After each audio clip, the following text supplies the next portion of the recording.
Hi.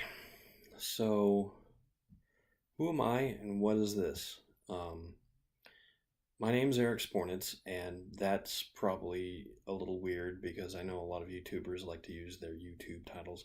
I actually have a separate channel that I made last year that I haven't really updated called Senpai Prime Figures. Maybe one day when I feel like I have a little more free time, I'll get back to that.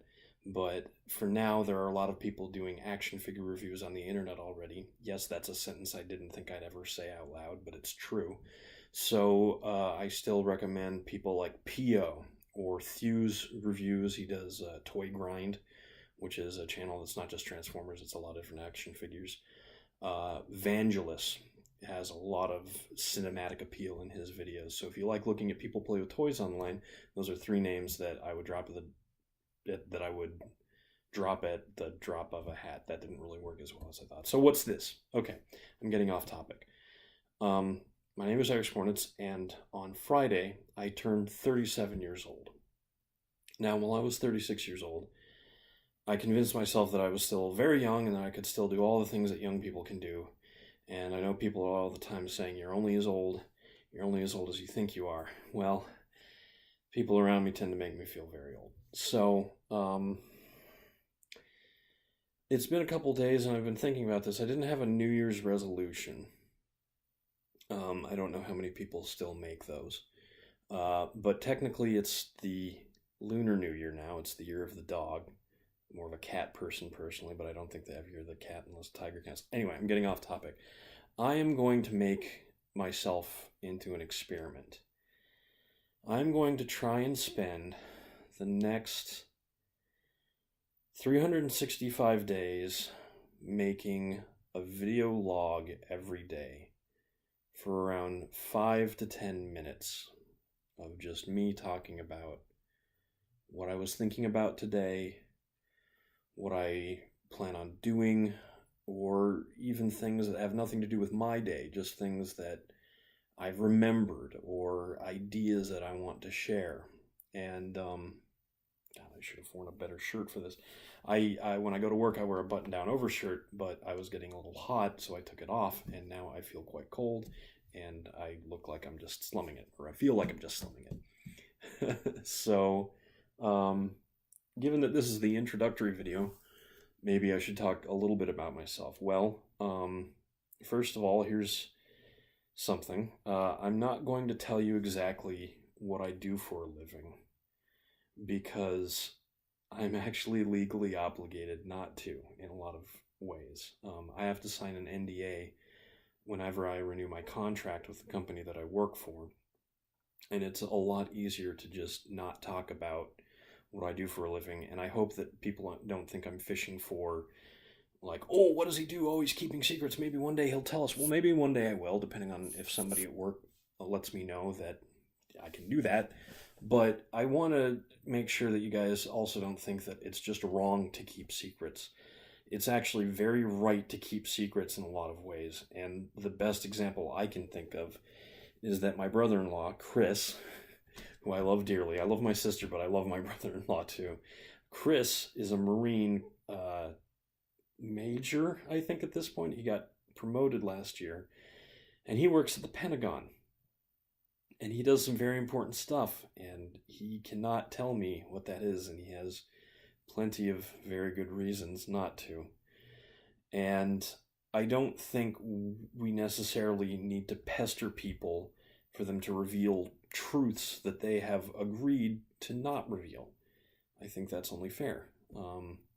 Because if someone's been incentivized not to just spout their mouth off on something, I think you should respect their privacy.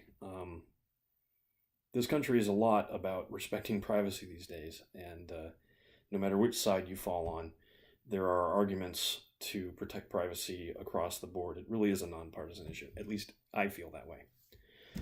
But maybe other people disagree. I'm probably not going to talk too much about politics. Talking about politics is a good way to make no one happy. You're only generally going to make the people happy that were going to agree with you in the first place. Very few times in talking about politics do you end up changing people's minds. That's been my experience. And yelling at someone to do something differently isn't constructive. And the point of this is to be constructive. The point of this is to just do something that I'm not comfortable doing. I've hit 5 minutes, so I could stop now, but I hit on something just now, and it's sort of core to this experiment. I'm doing something that I normally wouldn't do. I tend to be a pretty private person. I like to play games online anonymously sometimes. I like to play games by myself. I think video games are a great way to enjoy time by yourself. And I have friends. It's not to say I don't have friends. I think most people do, even if they feel very lonely.